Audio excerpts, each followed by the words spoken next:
নমস্কার, দিলীপ কুক চ্যানেলে আপনাদের স্বাগতম। আজকে রান্না হচ্ছে গাটি কচু, আলু, চিংড়ি মাছের তরকারি, বেগুন, আলু, ভোলা মাছের ঝাল। রান্নাটা কমপ্লিট করি, আপনাদের ভিডিওটা দেখাবো। কড়াইটা গরম হয়ে গেছে, সরষের তেল দিয়ে দিলাম।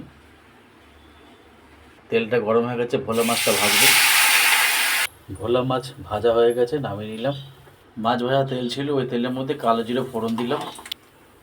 আদা, রসুন, পেঁয়াজ, টমেটো, কাঁচা লঙ্কা একেবারে পেস্ট করে নিয়েছি দুটো তরকারির জন্যে। আদা রসুন পেস্ট, কাঁচা লঙ্কা দিয়ে দিলাম একেবারে। হলুদ দিলাম, নুন দিলাম। মশলাটা কষানো হয়ে গেছে, তেল ছেড়ে দিয়েছে। এবার আমি আলুগুলো দেবো। আলুগুলো দিলাম।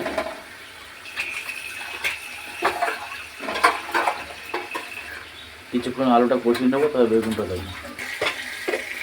বেগুনগুলো ছেড়ে দিলাম এর মধ্যে, একটু কষিয়ে নেবো, তারপরে জল দেবো। আলু বেগুনটা কষানো হয়ে গেছে, আমি এবার জল দিয়ে দিচ্ছি। এবার একটু সিদ্ধ হবে, তারপরে নামিয়ে নেবো এটাকে। কড়াইটা গরম হয়ে গেছে, আমি অল্প করে তেল দিয়ে একটু চিংড়ি মাছটা ভেজে নেব। তেলটা গরম হয়েছে, এবার চিংড়ি মাছটা ভাজবো। চিংড়ি মাছটা ভাজা হয়ে গেছে, নামিয়ে নিয়েছি।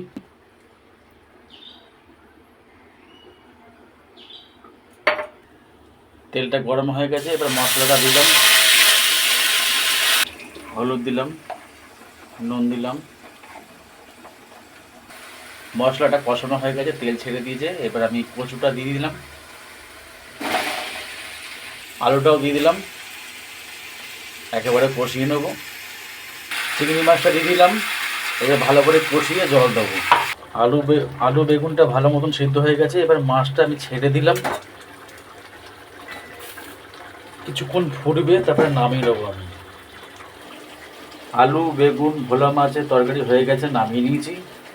তরকারিটা কষানো হয়ে গেছে, এবার জল দিলাম, একটু সিদ্ধ হবে। আমাদের চিংড়ি মাছ, আলু আর গাটি কচু তরকারি হয়ে গেছে, নামিয়ে নিলাম। আপনারা এইভাবে রান্না করে খাবেন, খেতে খুব ভালো লাগবে। বেগুন, আলু, ভোলা মাছের ঝোল আর গাটি কচু, আলু, চিংড়ি মাছের তরকারি করেছি। আজ ভিডিওটা এখানেই শেষ করছি। ভালো লাগলে লাইক, শেয়ার, সাবস্ক্রাইব, কমেন্ট জানাবেন। নমস্কার।